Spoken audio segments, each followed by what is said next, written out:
Hello and welcome back to Chronicles from a Caribbean Cubicle podcast. This is Francis Wade, and his article I wrote for the Jamaica Gleaner. It's entitled, On Cranking Up Your Personal Effectiveness in a Spike. What can you do in short periods which demand that you get a lot done, sometimes with overlapping deadlines? They're especially bothersome if your calendar is full, and you feel as if you're already giving 100%. In those moments, you can't defy time. You must ramp up your productivity. As a Jamaican manager, January and September are probably a couple of your busiest months. Why? Both represent traditional returns from days spent away from the office. Projects that have been paused need to be resumed with gusto, energized by your downtime. Some professionals fear or hate these two busy seasons and others. They're forced to increase their productivity by several notches but face a problem. They lack the methods. Believing their plates are full, they are actually mistaken. Here are some solutions the most effective people apply during their crunch times. Number 1, tracking personal progress. What indicators of success do you use from one week to the next? While your company and department may have no problem measuring financial and operational metrics, there are few professionals who employ a personal scorecard. If you're like most, you probably have a vague sense of your performance, but it probably will not be enough. Certainly, those who perform at the highest level of any sport don't rely on fuzzy feelings. But few professionals know how to create a scorecard showing their measurable accomplishments. And if they track one or two goals like sales or expenses, they almost never have a balanced scorecard covering the critical parts of their lives. Consequently, even if they set ambitious goals such as a promotion or placement on a key project, they get lost. Instead of making progress, the daily grind buries them. A short-term focus driven by emergencies dominates. Over time, their inattention leads to personal problems.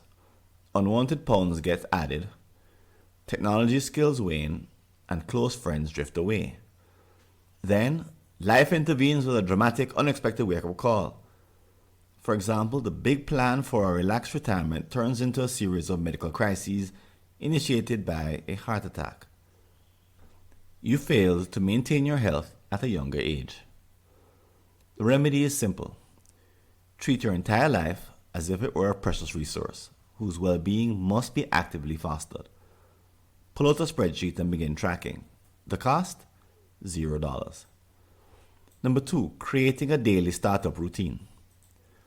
Most professionals who start personal tracking eventually stumble across another powerful technique, the morning ritual.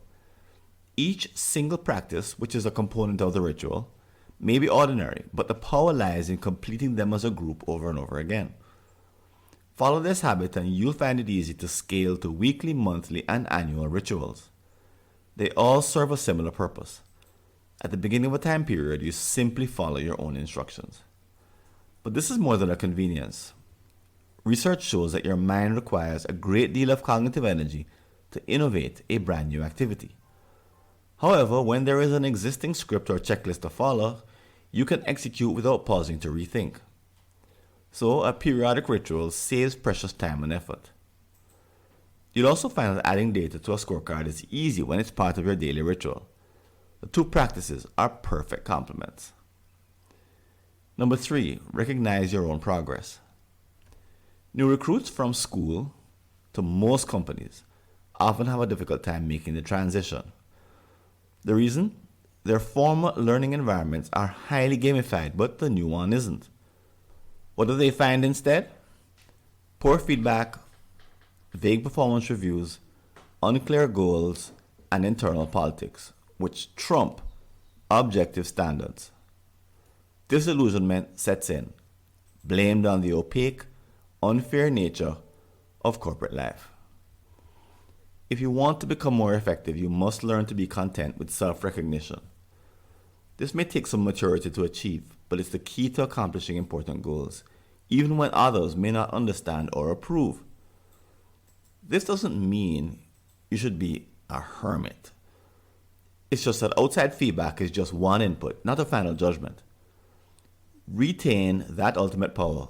As a decision maker, you can ride far above circumstances and opinions. Now you'll be playing an entirely different game of your own creation.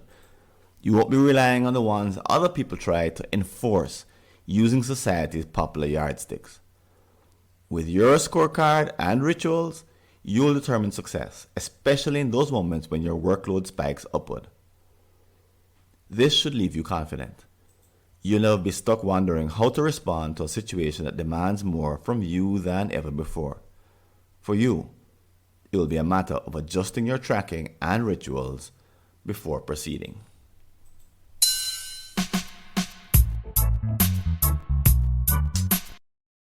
Thanks for listening. Do you have an unsolved problem in your Caribbean company related to strategy, productivity, engagement, or business process improvement? Just visit a searchable listing of all my prior articles and you may be able to help yourself to a fresh line of thinking. Go to blog.fwconsulting.com or see the show notes.